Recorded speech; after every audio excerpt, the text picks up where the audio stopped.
everyone, welcome back to Mr. and Mrs. English, the show where learning English feels less like studying and more like sitting with your two crazy English speaking friends, talking about real life, real struggles, and real emotions. Exactly. And today, we're talking about something that every English learner in the world has faced at least once. Probably yesterday, probably 5 minutes ago. You mean when you're in the middle of speaking English and suddenly, poof, your brain forgets the simplest word? Yes, like you're confidently speaking, and then suddenly you're like, uh, what is that word again? Um, the thing you use to eat soup. Spoon. And by the time you remember, the conversation has already moved on. Oh, yes. That moment when your brain freezes, your heart beats faster, and you just smile awkwardly, pretending you didn't forget anything. Exactly. You know what's funny? Most learners think it's because their vocabulary is weak. But today, we're going to tell you the hidden reason behind it, the real reason why you forget words, even when you already know them. Let's start with this truth. You don't actually forget words. Your brain is just blocking them. Exactly. Think about it. You learned that word, you've seen it, you've used it before. It's there in your brain somewhere. But when you try to speak, it's like your mind closes the door for a second. It's not memory loss, it's pressure. When you speak English, your brain is doing 1,000 things at the same time, translating, forming sentences, worrying about grammar, accent, how you look, and what people might think. It's like trying to cook dinner, clean the house, answer your phone, and solve math problems all at once. Of course, something will burn, or in your case, a word will disappear. That's actually a great comparison. So, learners, when you say, I always forget words, it's not because you're dumb or bad at English. It's because your brain is overloaded. Yes, your brain isn't designed to multitask language and anxiety at the same time. You're not forgetting, you're freezing. Let's be honest for a second. Most English learners are not afraid of English, they're afraid of embarrassment.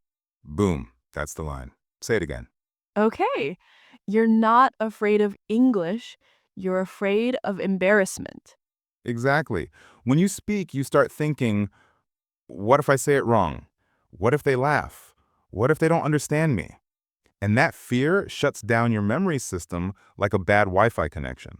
That's why sometimes you remember every English word when you're alone, but forget half of them when someone's actually listening. Exactly. You can be fluent in your room, but frozen in public. So the problem isn't your vocabulary, it's your confidence system. Yes.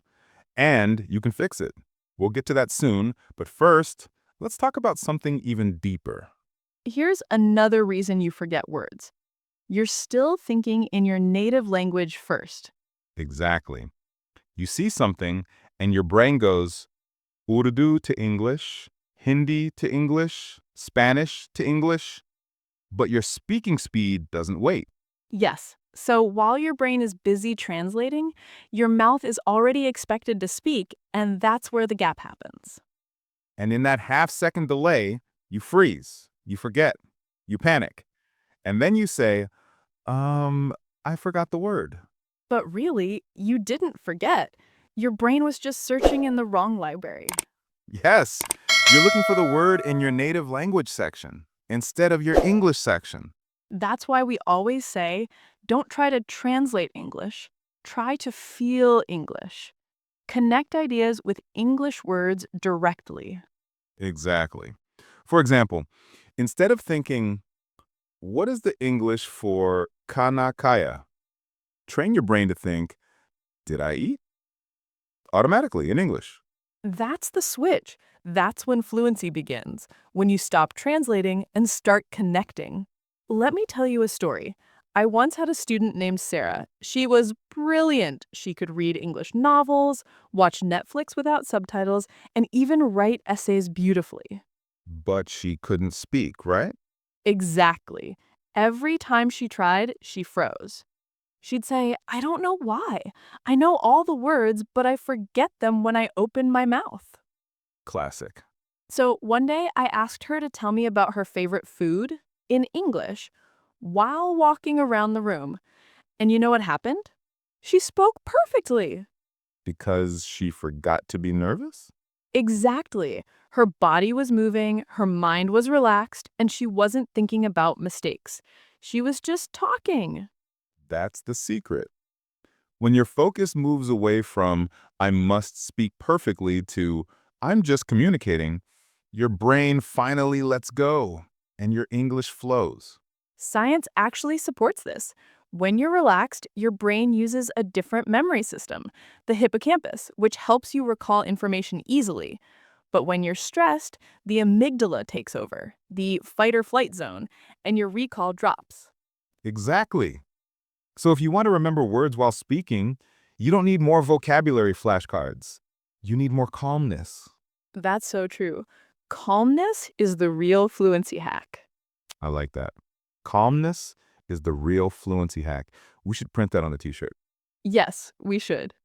In the second half of this episode, we'll talk about how to train your brain to stop forgetting words with some powerful speaking exercises, emotional rewiring, and even a few fun games you can try today. So stay with us, because what's coming next might completely change the way you think about English. If you're still here, that means you're serious about speaking English better, and that already puts you in the top 1% of learners. Yes, because most people stop at frustration. They say, I keep forgetting words, and they just give up. But you didn't. You're here, listening, learning, growing. That already means you're different. Let's get real for a moment. You can't remember words during conversation because you've never trained your brain for real life speaking conditions. Yes, most learners study vocabulary passively. They memorize lists, watch videos, listen to podcasts. But when it's time to speak, the brain says, wait, I've never done this in a real situation before. Exactly. Imagine trying to play football after only reading about football.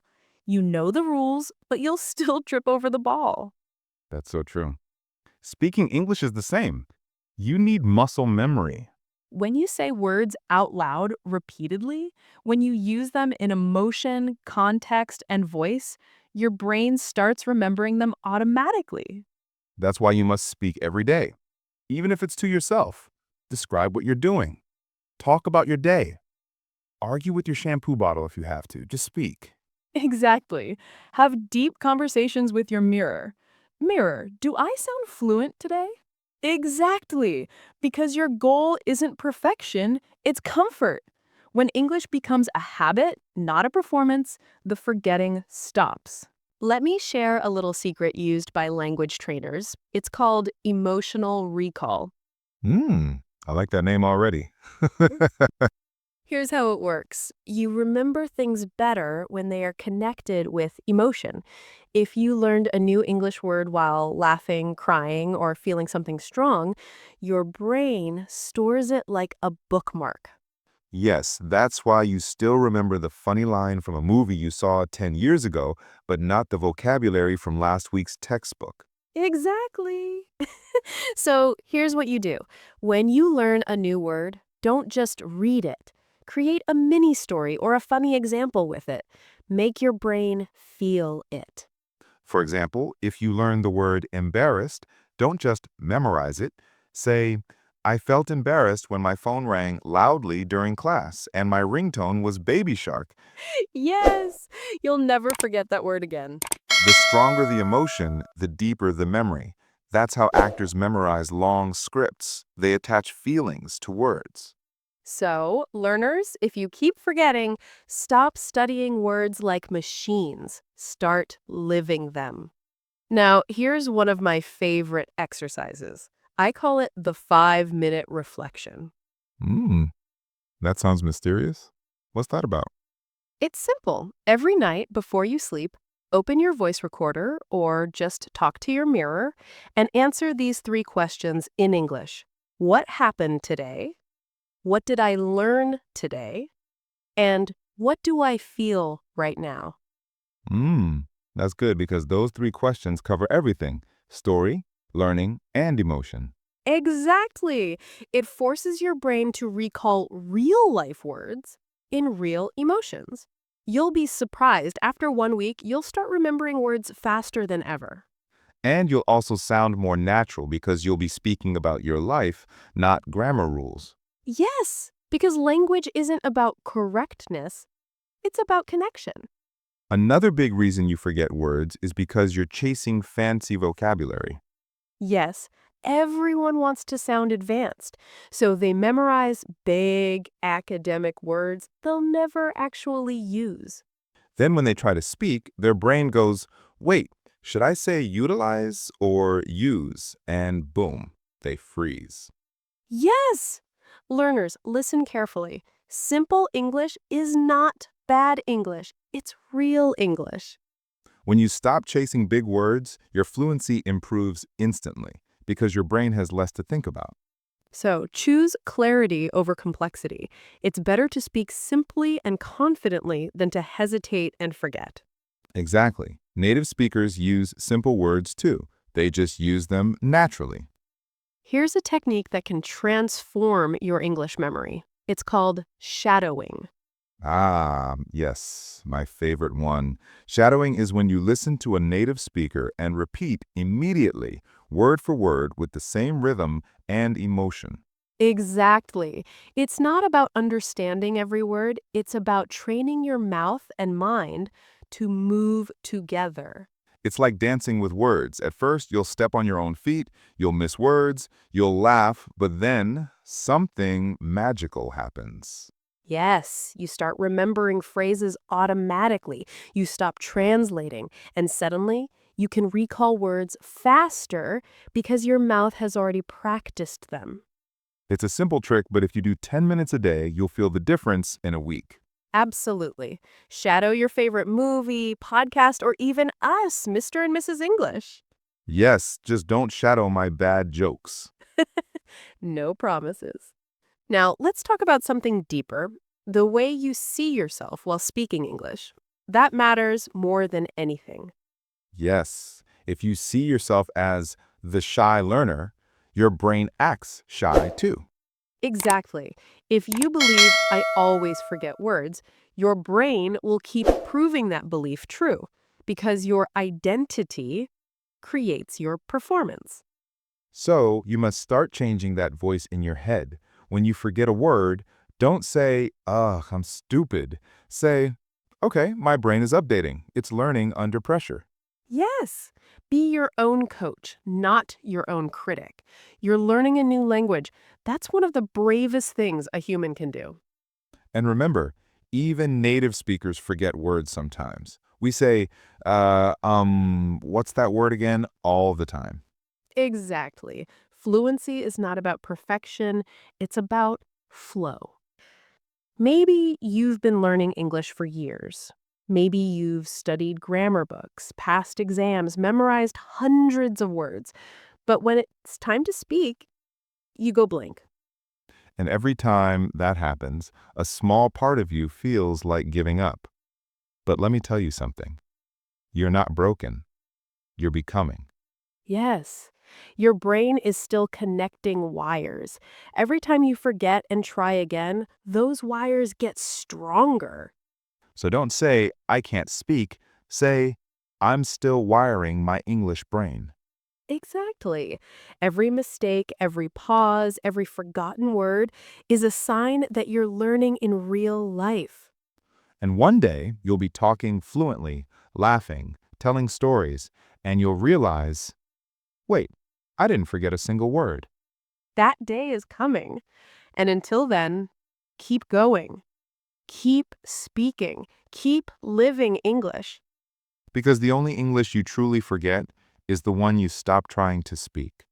Thank you for listening to Mr. and Mrs. English.